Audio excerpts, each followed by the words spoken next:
All right, this is module 3. Welcome back. Hope you guys are enjoying the first couple modules so far. Hoping that you're learning lots of stuff that we've gone over. Specifically on this module, we're going to be going over how to build your ground teams. This is one of the most key items, I would say, most important items that you can have in your back pocket when you're doing this virtually. This is the bread and butter that we've created and the systems that we've come up with, which are ultimately pretty simple when all is said and done. We're about oversimplifying things, so it's just organized and just ready to go. So what we're going to be talking about today is where to find your interior designers, your photographers, cleaners, handyman, and then from there, your pool maintenance, lawn, and then the last and the most dreaded thing of all, trash. Everybody hates trash. That's probably the biggest headache involved in Airbnb short-term rentals to date. Just getting that out there here and now. There is no exact science for that one, and everybody's still trying to figure it out. So, but let me share my screen and then I will walk you guys through the process of what it is that we do when we look for these types of things. All right, so there's a couple things that we do, and then honestly, it's not that much when all is said and done. The greatest success that we've had to date is probably the simplest one that you can find. I simply go into Facebook Airbnb groups. I go into two types of groups. I go into a national group. I'm not sure if you guys can see my screen right now, but this is the hosts of Airbnb Automated, as you can see right here. This is Sean Racic. He's got a very good national Airbnb Facebook group that is very active, and a lot of people participate inside of that, and you can have a lot of valuable resources within. But to get your interior designers, your cleaners, your handyman, all those general things, I say join this group and then look for a couple other national groups and then find the group that is in the market you're choosing to operate your Airbnb if one exists. Some cities are small, so they don't always have a good group for that. This is where we go with the national aspects because there's people within these cities that might be a part of this group as well, or somebody might know somebody there too. So it's just kind of a backdoor plan just in case. But what I like to do is I go into these groups and I simply write a question asking to name, or if anybody has a recommendation for your top interior designers that they've utilized in any of these cities that you're going for.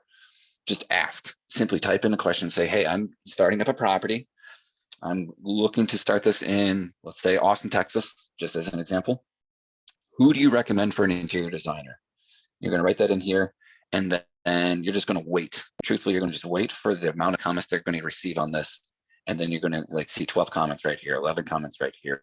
It's very active, 6 comments. You don't need that many, 27 comments. These are the types of places that you go to and you ask these questions and you just take the top 1, 2, or 3 people that are mentioned. And when you start seeing the repeated names coming through, that's when you start creating a calendar schedule to start creating interviews for these people and setting up the times to talk to them and figure out if they are going to fit your budget, first and foremost, because you need to know your budget for your interior design, and if their fee can be included within that budget. That's key, absolutely key. So if you have a $20,000 budget or a $15,000 budget or a $10,000 budget, or even less, a $5,000 budget, if you're hiring these people out, be sure that their fee, which I see on average is between $2,500 to $6,000 roughly. High end, I've seen as high as $10,000 for a virtual interior designer. But that's the range that I've seen to date. And do your own market research, but you have a place to start with at least. That is the fee, stick to that fee, and negotiate as possible because people can negotiate prices, period. Second thing, it's going to be the same exact answer. This is where we find all of our cleaners as well. I simply go into these groups and I type in the same exact question. All I do is switch out who I'm looking for. So I just say, hey, we're starting a property in this city. Who has an amazing cleaner? Who has an amazing cleaning staff? What is their contact information? Are they able to take on another property at this point in time? And just wait for the comments. You simply wait for the comments and you just ask, you look at the top mentioned names, the repetitive names, because more people are utilizing those people, and start setting up interviews, start talking to these people. You should understand the price points on these types of groups. On average, we're seeing, I'd say for a 3-bedroom, 2-bath house between $150 a clean, all the way up to $250, depending on the city. So again, those are the average median price points.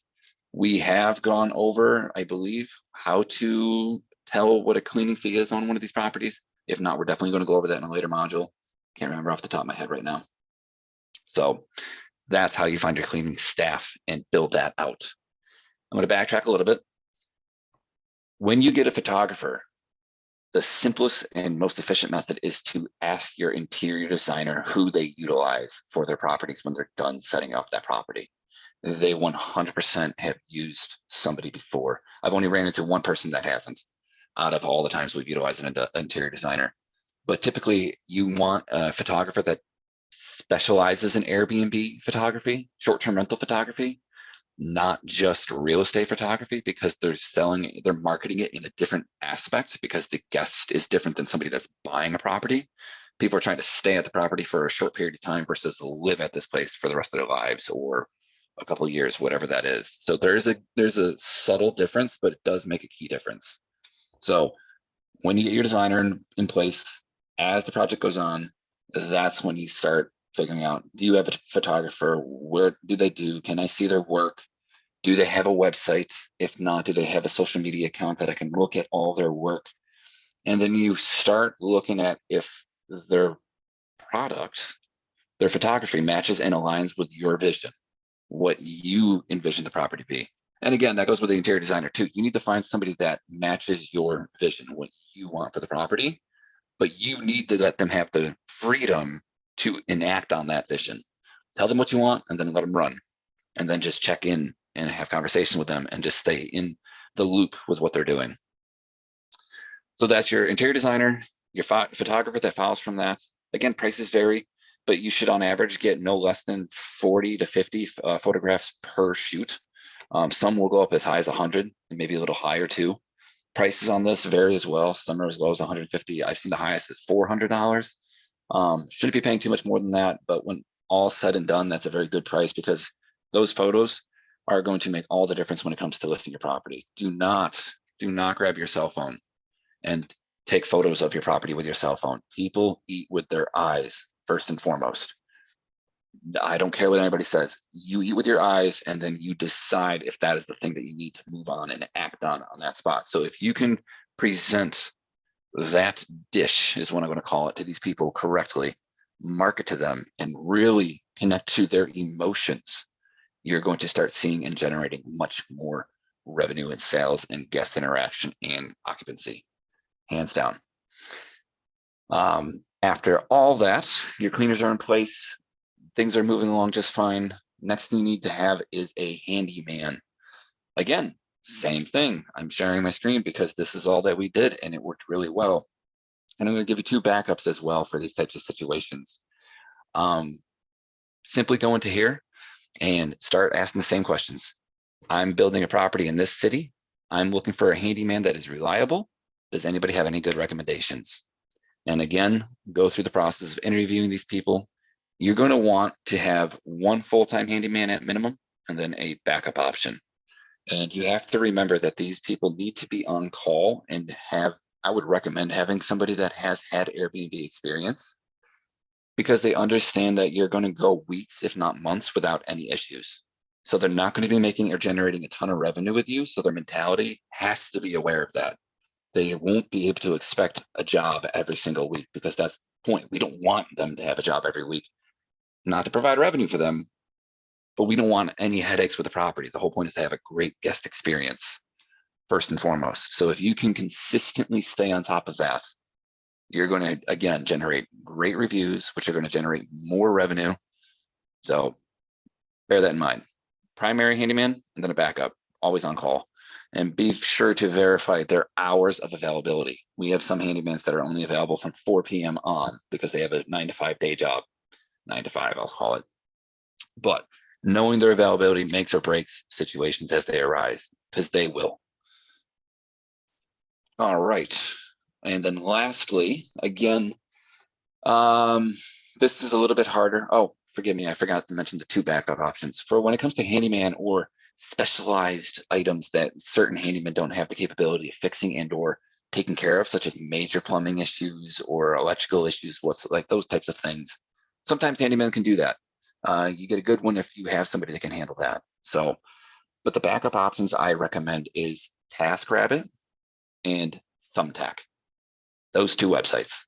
They're both apps on your phone that you can download, but you're able to go to specific cities, type in your zip code, and then say plumber. I need a plumber for a specific job, and it'll pop up recommendations on what these people are able to do, their hourly rate, and you can start conversations with them to figure out when they're available in a given moment if you should have to do that. They do tend to charge more just because these things kind of pop up as emergency jobs or late after hour type situations. So be prepared to pay the price for that, the pretty penny, I would say.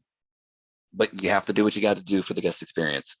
So bear that in mind. And that's why we wrote into the coursework and all of our underwriting to have a war chest so that you're prepared for these types of situations. So it's not coming out of your profits. You're ready for it when it happens. So last but not least is the lawn care and then pool. I would recommend, again, utilizing the Facebook groups. Lawn care is a little bit more challenging in my opinion. I would recommend that you go to Google and start searching for those types of things. You need to find a company that is able to do, I would say, bi-weekly mowing. We found that to be the most successful aspects. The lawns never grow crazy. It allows you to save some amount of money as well. We have 2 properties that we do get weekly mowing on. They're in the northern regions that we operate in. So I would say the grass does grow a little bit on the faster side there, just due to the region in and of itself. But we have properties in Texas and Georgia, and it's not that needed just because it's drier and hotter and the lawn doesn't grow as much. We're seeing on average price points for that to be around the $50 to $75 range per mow, just to give you a price point estimate. Some companies will charge you just a flat monthly fee, and that ranges between $200, I would say, to $300, just to be conservative. Just make sure your underwriting's prepared for that. But yeah, that's what happens, and that's how you would do that. Pool is the same way. We recommend a once a month cleaning when it comes to pool, roughly. Sometimes we do bi-weekly. It depends on the property and the location. But they're on average, again, between $200 to $300 for maintenance, filling up the water, doing all the chemicals, and just making sure the pool is consistently taken care of. Lastly, as I said, is trash. There's no perfect system when it comes to trash. There are companies out there such as Can Monkey. I think another one is called Trash Monkey. These are trash companies that have kindly started up their businesses to try to provide services for Airbnbs and short-term rentals in major metropolitan areas. I know they have some in Dallas. I think they have some in Phoenix. You can search their websites and seeing if they have service available for that, and they'll come and pick up the garbage and take the bins back and remove everything for you. It's fairly expensive, I would say. I think it's like $50 a week per service or $50 a trash removal. Look into it. We haven't utilized that just because they haven't been within our metropolitan cities or any of our locations to date. We have a variety of ways to take the trash out. One of your go-tos would be your cleaners. Cleaners oftentimes will offer to take down the trash. They'll make a drive out to the property for you and or take it down after a turnover. And they'll often charge between $20 to $50 to do so per trash removal. That's the best method that we found so far. It's not foolproof. It isn't. There's no foolproof method that we found to date. We haven't met anybody that's found a foolproof method to date. So it's just an ongoing thing. Other option would be finding neighborhood kids that want to make $20 a week. Just making friends with everybody in the neighborhood, making sure everybody's aware of what you're doing and that you're here to try to provide value to the community, and just seeing if there's anybody that'd be willing to come over to the property every trash night, bring the trash down to the curb, and once it's removed, they take the trash bins back up to the house. Again, not foolproof, but it's a very viable option and pretty cost-effective one at that too. So that's how we build our ground teams. We simply go into the property or find the properties. We go to the markets, find the properties. And then once we lock that property in, that's when I go in and I start just going, hitting the ground hard and just finding all of these people, start to finish, interior designer first, then the photographer. And then while that's all taking place is when I finally get the cleaners and the handyman lined up. And then when those are settled and I get all those taken care of, everything's stacking now, I then finalize and finish with the pool, lawn, and then try to figure out the trash as best as I possibly can. That's the system, that's the organized process. If you follow these steps and once things are locked in place, you're going to find it so much easier just to rock and roll and just repeat this process over and over again. Can I have you share your screen again? Sure. I'm gonna have you go into one of the pages that you think you've posted on and just show examples of your posts. Of my posts? Mhm. Cool. So have you posted in Sean's group? Not for a very long time. Okay. Yes. Pull Minnetonka or Minneapolis Airbnb. Okay.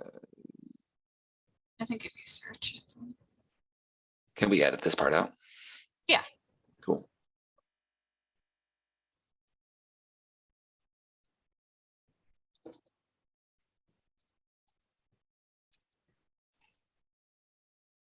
Oh, Minnesota.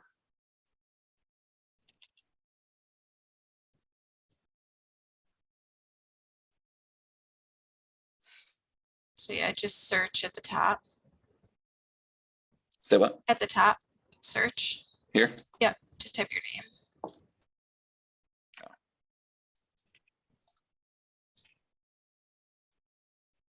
Yep. There you go. So you can, Okay. perfect. So you can use these as examples of. Yep. So you can just go from here. I'll edit from that out.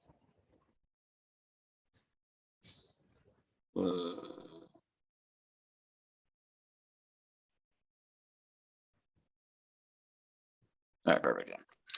All right, so here's a perfect example of one of the posts that I personally made back when we needed to find a handyman in August of last year.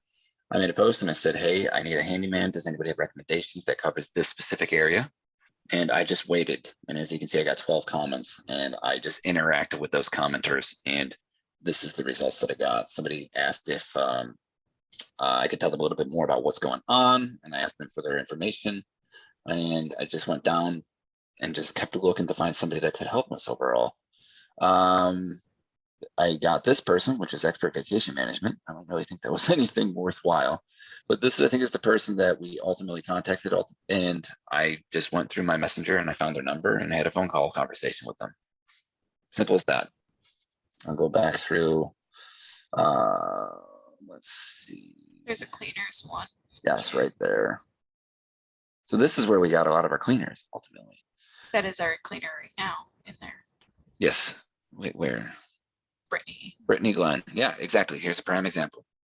So you make a post, look at interview and potentially hire new professional cleaners. Tell them professional cleaners. It goes a long way. I just need recommendations. Who do you have? Can you help me out? Let's see what we got. So we went through and I started interviewing all the people that gave me their information. Cleaners are looking for work. They're always looking to expand and scale their operations, and they're trying to take on new people and just continuously grow. This is our cleaner that we have right now. I don't know why it's not loading, but when all said and done, they provided the best price after we negotiated down a little bit. And they also provided a linen service on top of that. So they provided all the linens, the bed sheets, the pillows, the towels, the full nine. So we didn't ever have to pay for that again. They did, because it's their linens, they would remove them and recycle through and change out their own product. They would take it, they would do the laundry for it, the full nine. So that's a really good thing to consider when you're jumping into this. So this is it. This is the secret sauce that a lot of people just need to be open and aware of. Make a post and just wait for the comments. If you don't see any comments coming through regularly, make another post and then, or just start going through the search bar at the top. Let me go back to this if I can. Might go too far. Nope, right here. So you're going to go to, so this is Minnesota Airbnb hosts. You're going to click on this right here and then just type in cleaners and see what other people have figured out or written about. You know, look at the comments. Look at all the comments. Here's mine. If you don't get any comments or anything like that, go to somebody else's page and just start picking. What do you got? Here's a cleaning service right here. Just take their phone number, reach out to them, say, hey, I saw your contact information on an Airbnb Facebook post. I'm looking for a cleaner. Are you hiring? Tell me about your services. And I want to be very clear about this as well. Cleaners are one of the highest turnovers you're going to find when it comes to hiring and firing these groups and these professionals. You're going to run into the people that know it all, cut corners, or don't want to work with you on your specific setup and systems. Stick to your guns and then find the people that are going to work with you. But you have to remember that you're becoming partners with these people. These are the backbone of your business. They are your eyes and ears, your boots on the ground.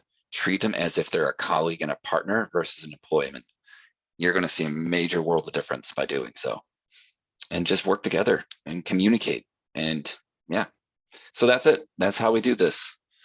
If you have any questions, obviously ask, reach out, and then we bring this up in the Monday night Zooms and we can go from there.